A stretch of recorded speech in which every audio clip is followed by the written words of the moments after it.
시청자 여러분 안녕하십니까? 뉴스데스크 제주입니다. 제주국제 컨벤션 센터 건립 당시 도민주 공모에 참여했던 소액 주주들이 주식을 사달라고 제주도에 요구하고 있습니다. 60억 원이 넘는 예산 확보와 함께 법인들이 가진 주식에 대한 형평성 문제, 도의회 협의 등 남겨진 과제가 적지 않습니다. 오승철 기자의 보도입니다. 2003년 개관한 제주국제 컨벤션 센터. 총 건립 예산 1,800억 원 가운데 3분의 1이 넘는 623억 원이 도민주 공모로 채워졌습니다. 지금도 도민과 제일교포 등 3,800여 명이 전체 주식의 4%인 132만 주, 액면가로 66억 원어치를 가지고 있습니다. 고향 발전을 위한 애양심으로 도민주에 참여했지만 누적 적자가 177억 원에 이르면서 한 번도 배당을 받지 못하고 있습니다. 소액 주주들은 이에 따라 고령자의 주식 우선 매입과 카지노와 면세점 등 부대 사업 추진 등을 제주도에 요구하고 있습니다. 80세 이상이니까 그분들이 처음 애양심을 생각하고 어려운 환경에서도 제주의 발전을 위해서 투자해 주신 거니까 그것을 빨리 매입을 해달라. 최근 소액 주주들을 만난 제주도는 주식 매입을 적극 검토하겠다는 입장입니다.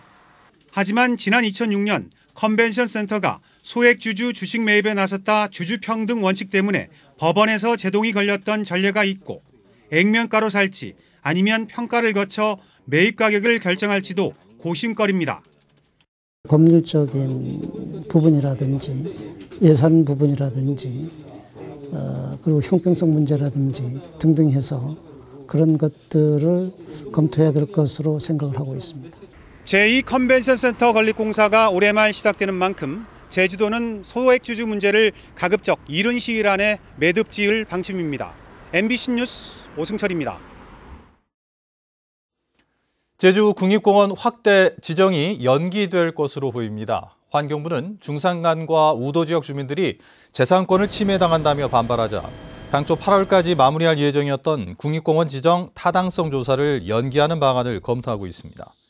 특히 산림청이 국립공원이 확대될 경우 포함되는 구규림에 대한 연간 160억 원의 관리 비용을 지원할 수 없다는 입장이어서 타당성 조사를 중단하는 방안도 검토 중인 것으로 알려졌습니다. 자동차가 크게 늘어나면서 도심지 불법 주정차 문제가 갈수록 심각해지고 있는데요.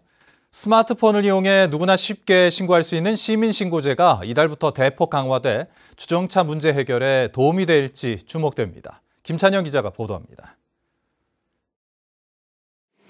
교통량이 많은 제주 시내 한 골목길입니다. 주정차가 금지된 주황색 차선 구역이지만 마치 주차장인 것처럼 차량들이 늘어섰습니다. 좁은 인도를 차량이 완전히 막거나 횡단보도 앞에 세워두는 경우도 부지기수입니다. 행정기관에서 불법 주정차 단속을 하고 있지만 이런 골목길은 사각지대에 놓이다 보니 이렇게 횡단보도를 막고 있거나 인도를 점령한 불법 주정 차량들이 보행자들의 안전마저 위협하고 있습니다. 지난 2014년부터 스마트폰 앱을 통한 신고제가 운영되고 있지만 5분 이상 촬영해야 하는 데다 잘 알려지지도 않아 제주에서는 하루 평균 8건의 신고에 그치고 있습니다. 거기 있는 사람이 괜히 그걸 지켜보고 뭐 한다는 게 괜히 같이 자가 운전하는 사람으로서 좀 약간 누구를 이렇게 행동을 감시한다는 느낌이 좀. 이런 불편을 없애고 신고율을 높이기 위해 이달부터 신고 절차가 간소화됩니다. 생활불편 민원 신고뿐만 아니라 안전신문고 앱에도 주정차 신고 기능을 추가했고 기존 5분 간격 촬영을 1분으로 줄였습니다. 밤 10시까지만 운영했었던 거를 이제 24시간 운영하기 때문에 야간에도 생활하시는 분들이 뭐 보도나 횡단보도에 세워진 차량에 대해서 이제 1분 간격으로 사진 두 장이 접수되면 과태료 부과가 되게 돼 있습니다. 강화된 스마트폰 시민신고제가 제주시의 경우 29일부터, 서귀포시는 지난 17일부터 적용되는 가운데 불법 주정차 문제 해결에 도움이 될 수 있을지 주목됩니다.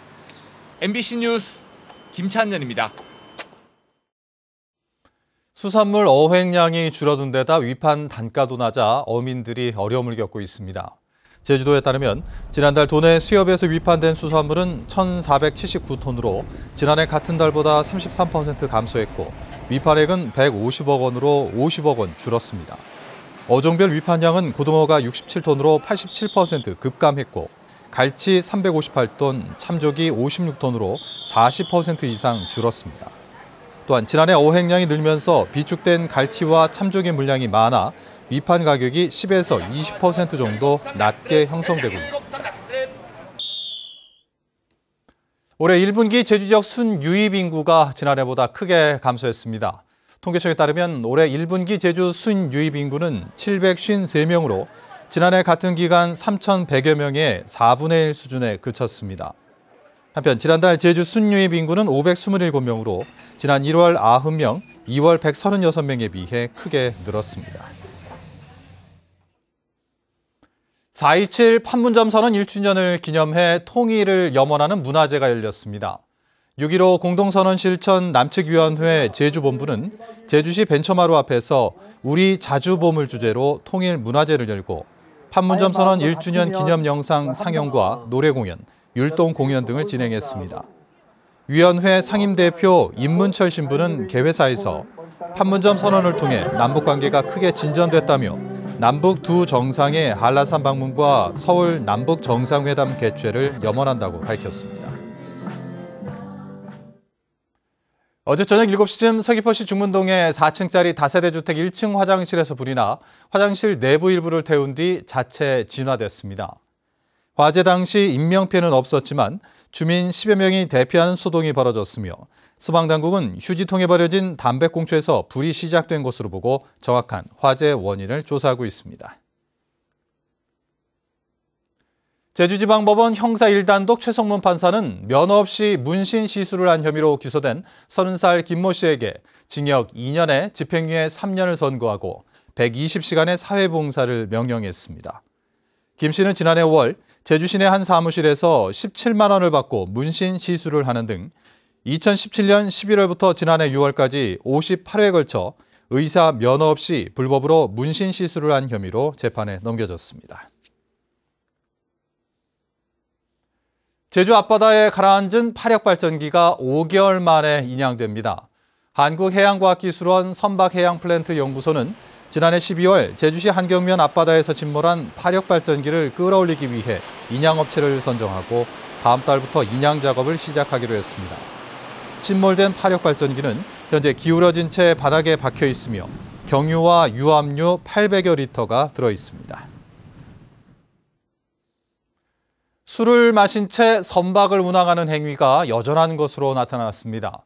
제주지방해양경찰청에 따르면 최근 5년간 제주 해상에서 음주 운항을 하다 적발된 건수는 모두 17건에 24명으로 해마다 지속적으로 발생하고 있습니다. 해상에서 혈중 알코올 농도 0.03% 이상의 상태로 조타기를 조작할 경우 5톤 이상의 선박은 3년 이하의 징역 또는 3천만 원 이하의 벌금이 내려집니다. 윤창호법 시행 이후 제주에서도 음주운전 단속에 적발된 운전자가 크게 줄어든 것으로 나타났습니다. 제주지방경찰청에 따르면 올해 상반기 단속에 적발된 음주운전자는 450여 명으로 작년보다 53% 감소했고 음주운전으로 인한 사고 건수와 부상자 수도 10% 이상씩 줄었습니다.